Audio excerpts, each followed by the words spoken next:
Hi everyone, it's Jerry. This is game 6 from the 2023 World Chess Championship match. Dinglerin has the white pieces in this one and trails 2 points to Nepomniachtchi's 3 in this race to 7.5. Let's have a look.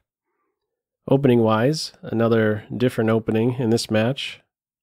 Favorite of many, and not so commonly seen at the very highest level, especially in World Chess Championship match play.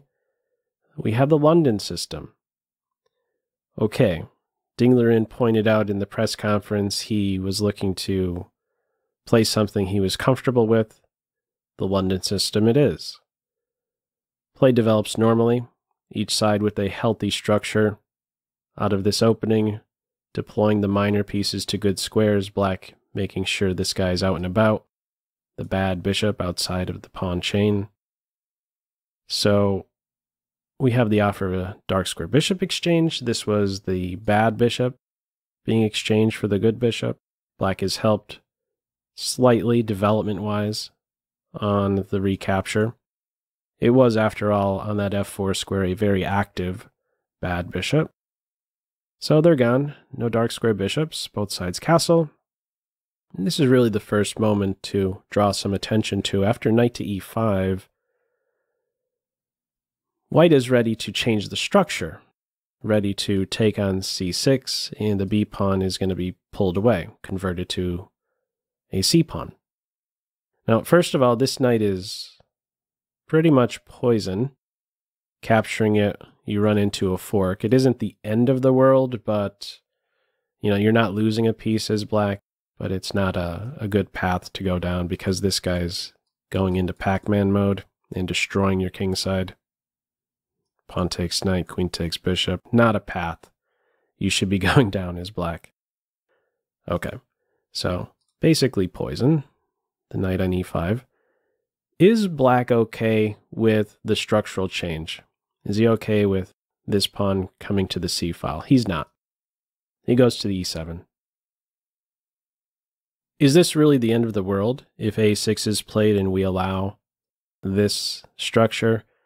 No, but there's squares you need to now take into account. When the b pawn is no longer around, this square should be lighting up in your mind because it's now a hole. No b pawn, no b6. There's no pawn that could control the c5 square, and this knight could already think about circling in there. It's a nice outpost square.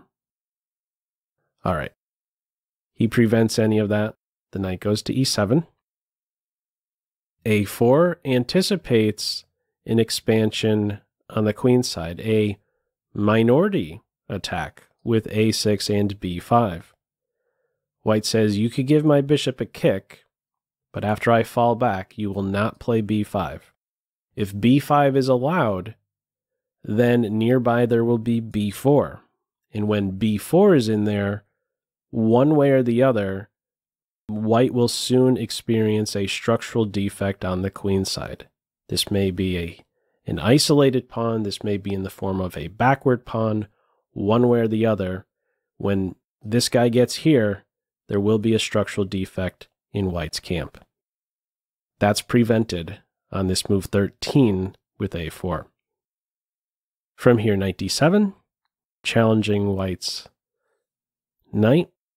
Now, I thought during the live stream I was running on Twitch of this game that White immediately would go in for a5. It's an okay move, but he ends up initiating the exchange on d7 first and only then playing a5. He is, you can say, demoting the queen by initiating this capture. The queen has to go backwards to recapture. Also, another way to look at it is that when you play a5, after knight takes and rook takes, this rook is moving forward, but it's not really seen as an improvement for the rook. It's misplaced on that square and likely to be kicked. And recapturing with the pawn is not a great structure to take on as White. This pawn is now free to move in some lines. So, okay, in this game, it's knight takes knight, queen takes knight, and only now a5. Clamping down on the AB structure. When a5 is in, I start to think a little bit more about the bishops.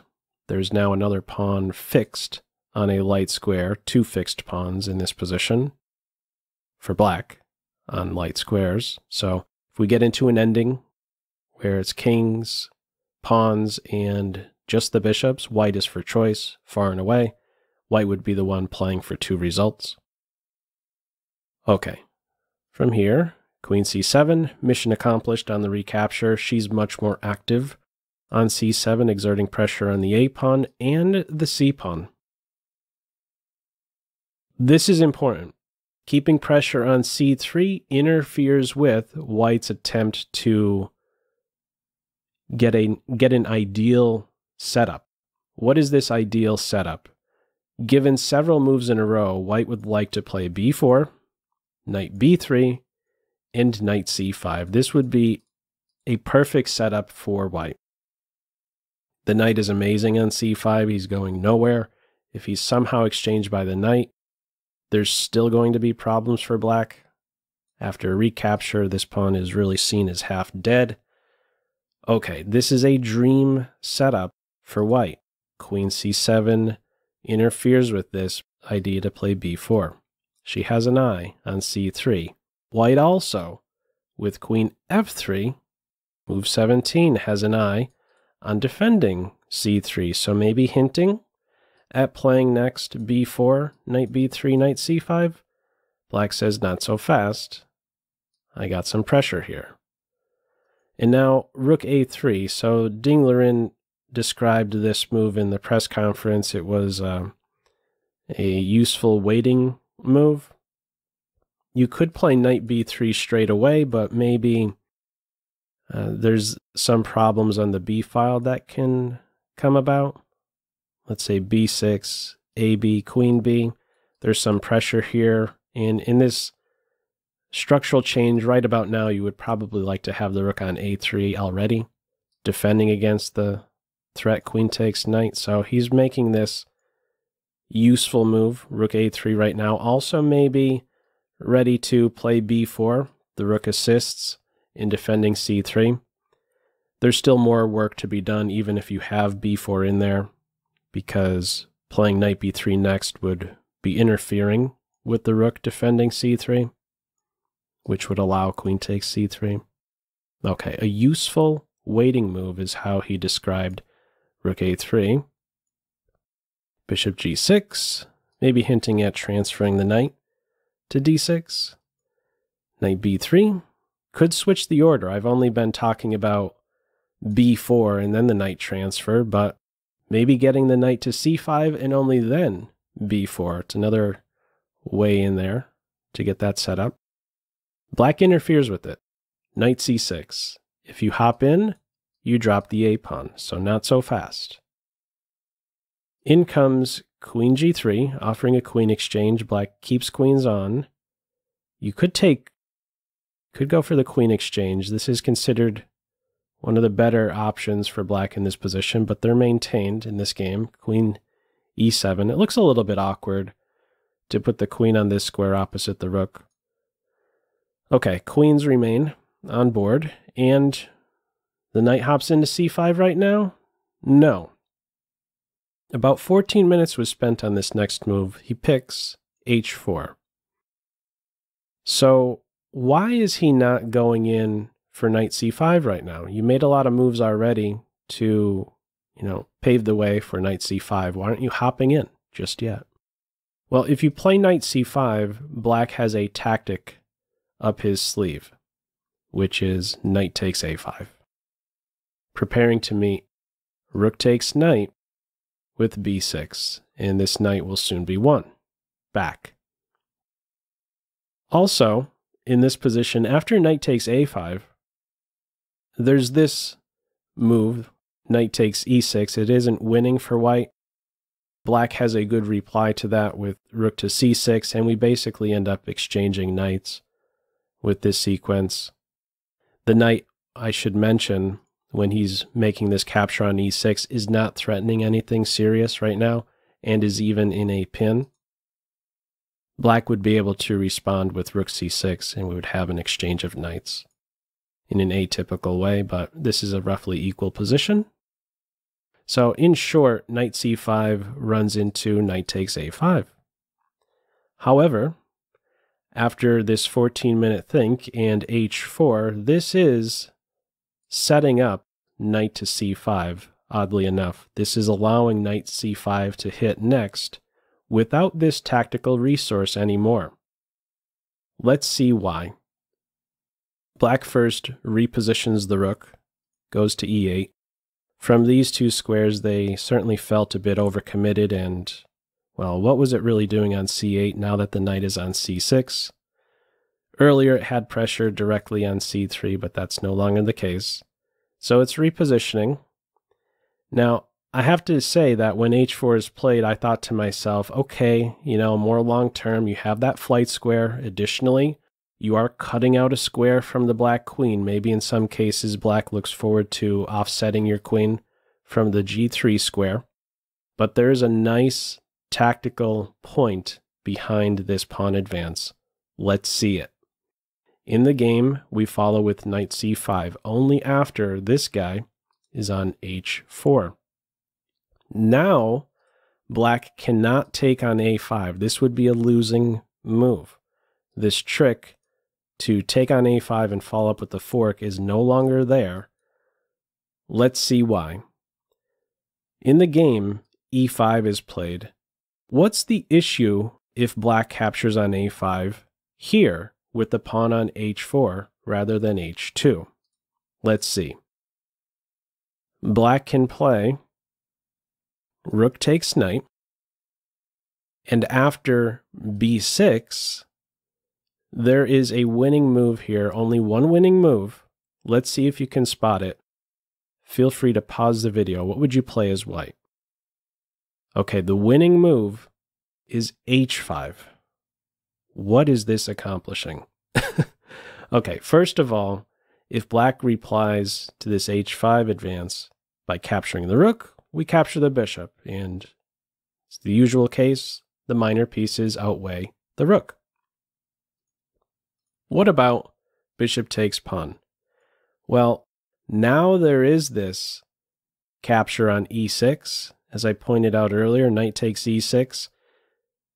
In the previous variation, knight takes e6 was not generating a threat, but now it is. There's a mate threat on g7. Now that the bishop is on h5 rather than g6, that's what this advance is setting up. It's setting up a trick on e6, a mate threat on g7. And so now, after the knight is captured, there's no time to take the rook. You get mated. Capturing the knight would now allow rook takes d5, taking advantage of this pinned pawn. This is a beautiful continuation. Bishop is hit, has to go back here, rook there. Terrible position for black. Terrible bishop, terrible structure. This is broken for black. Excellent idea with h4. It's really interesting to see how this kingside pawn, this h pawn, is having an influence on a tactical sequence on the queen side. Okay, from here it's e5, and now rook to b3. b4 was considered one of the better continuations here. Instead of rook to b3, b4, this was an interesting structure that could have come about. b4, e4. If e4 is played, there's ideas of playing f3, some capture on this square, bishop there, the rook coming back like this. This is a superior structure for white. White has this amazing knight still. Attacking the pawn, restricting the queen. Not a comfortable position for black. Okay. We have in this game rook b3, knight takes a. There's a problem on this square. I should mention that you can't take with the rook right now. The knight's on that. And if you take with the pawn, that would hang the knight. Okay. From here, it's rook b3, knight takes a, rook takes e, queen f6, rook goes back, hitting the rook, hitting the knight. We have a bishop for knight exchange. and now h5. So where does the bishop go? It doesn't have to go anywhere just yet. There is a really interesting sequence here I did not see during the live stream. Black could actually take on e5 straight away. So the move played in this game is bishop to c2. Get to see some interesting geometry with this line right here. If you take on e5 right now, pawn takes, it looks like you're in trouble. The queen and bishop are hit. How you save both? Well, surprisingly enough, you could go home with the queen. And if this bishop is captured, look at how this queen is making use of like the whole board. Got a check, got another check, and we have a perpetual. That is one path. Or if you don't want the perpetual as white, then you're allowing this with check, and in the end, this knight falls. That is a wild sequence. He does not play in this way. No rook takes rook in this game. Bishop c2. Knight takes b. Queen b6. The knight and the pawn are under fire. The knight is saved and indirectly defended. Queen takes knight. You're going to lose the queen. After rook takes rook, check. Queen would be lost. Rook takes rook. The queen recaptures. Queen takes b. And I was thinking, in this position, you take the pawn, and by doing this, you're attacking the queen and defending the rook. But he thinks better of it. He ends up finding the best move, and that is rook a5. So if the pawn is captured in this position, how could Black reply?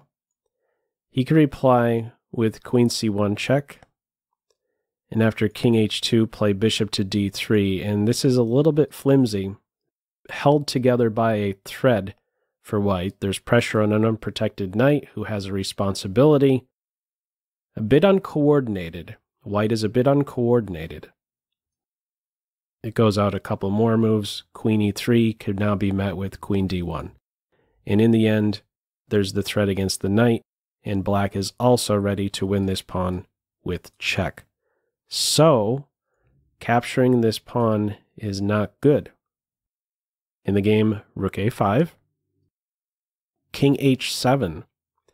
Now, it seems like this pawn is up for grabs, but it is poison. Capturing on c3 would allow white to play this cool move, very aesthetic move, knight e8. Knight on, for whatever the reason, certain moves are beautiful, and that's one of them. Knight on e8 threatens, mate on g7. And how do you deal with it? f6 could be met with queen d5 check, and the rook is also hit. King f8, there's many winning moves here. One of them is to first capture on f6. If you take the rook straight away, your rook is also going to fall, but knight f6 first in this position, and only after the capture, we're now able to take the rook with check. Okay, in short, this is poison because of knight e8, and there's a big problem here on g7.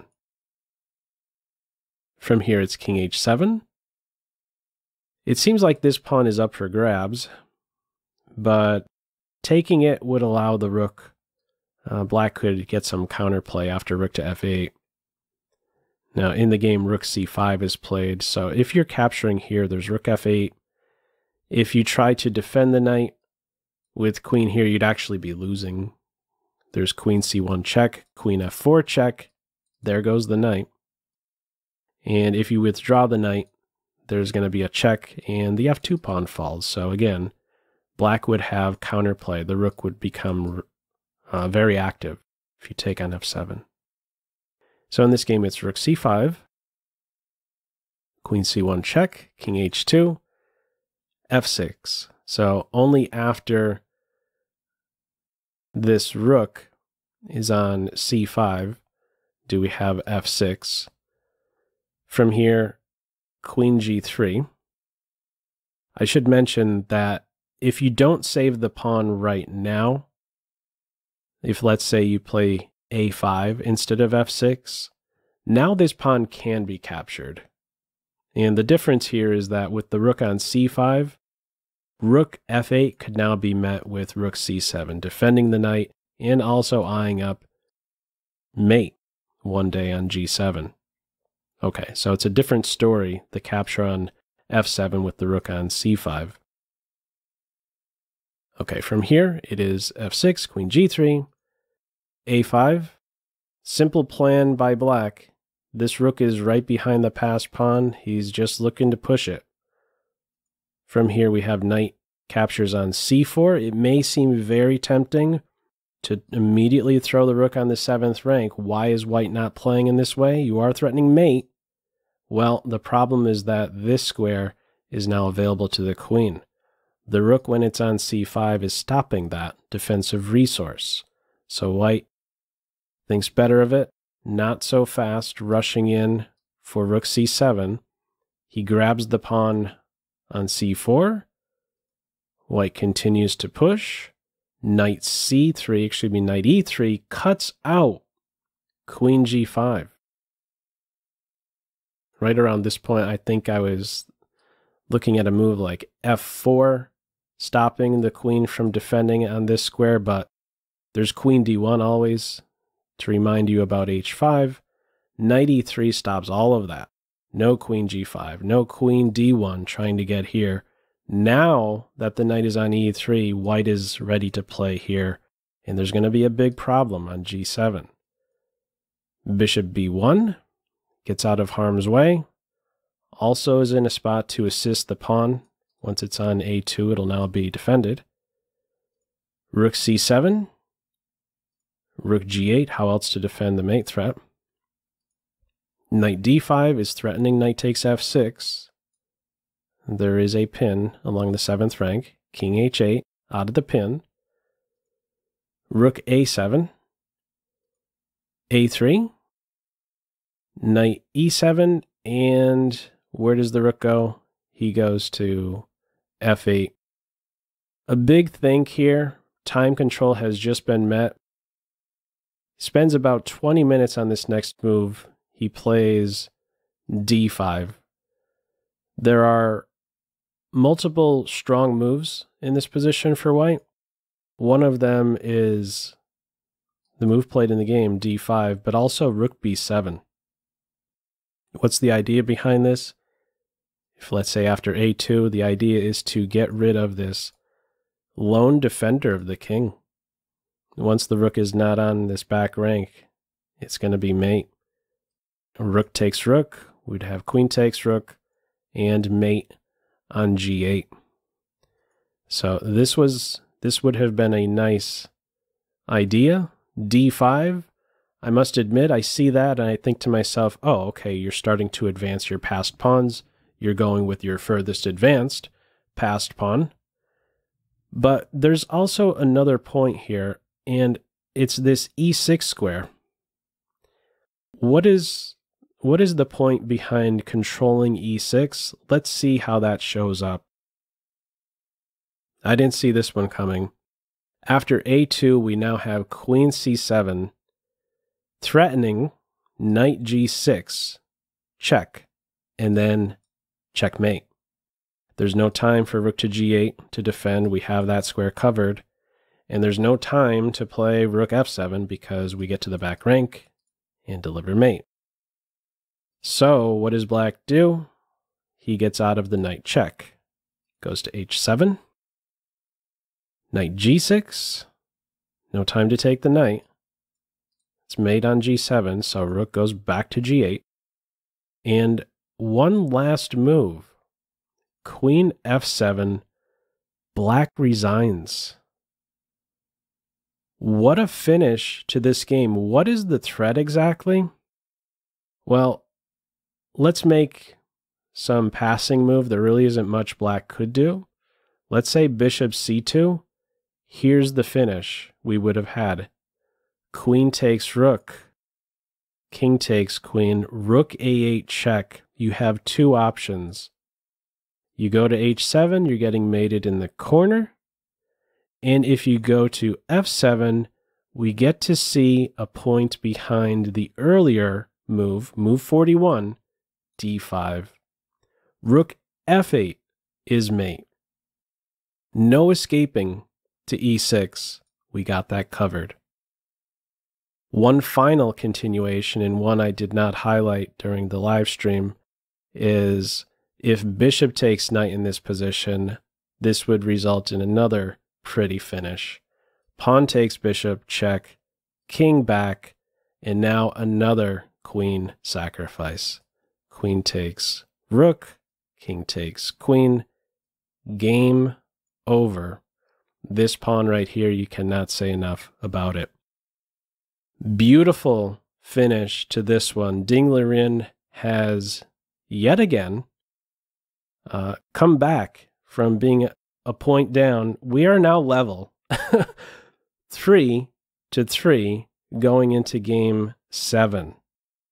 Let's have a look at the tail of the tape on this one, and we could get an idea of just how how gradual this one was. It's kind of tricky to pinpoint exactly where black went wrong in this one. And this one, actually, this graph doesn't turn out to be so helpful to us. If we highlight the inaccuracies, I mean, by this point it was already the two inaccuracies it's highlighting.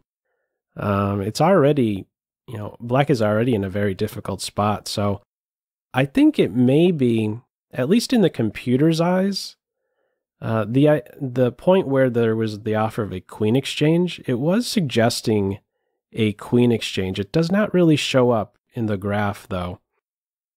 It's really difficult to say where there's a better decision can be made in this one. Maybe going into that endgame, no queens on board was the approach that should have been taken, and maybe look forward to some e5 pawn break. In any event, we are tied 3-3. We will see what happens. 2 draws only after 6 games. This is really unusual for World Chess Championship play. I'm certainly not familiar with matches like this. So feel free, as usual, to leave any feedback to this video in the comments section below. I hope you enjoyed it and maybe took a thing or two away. That's all for now. Take care.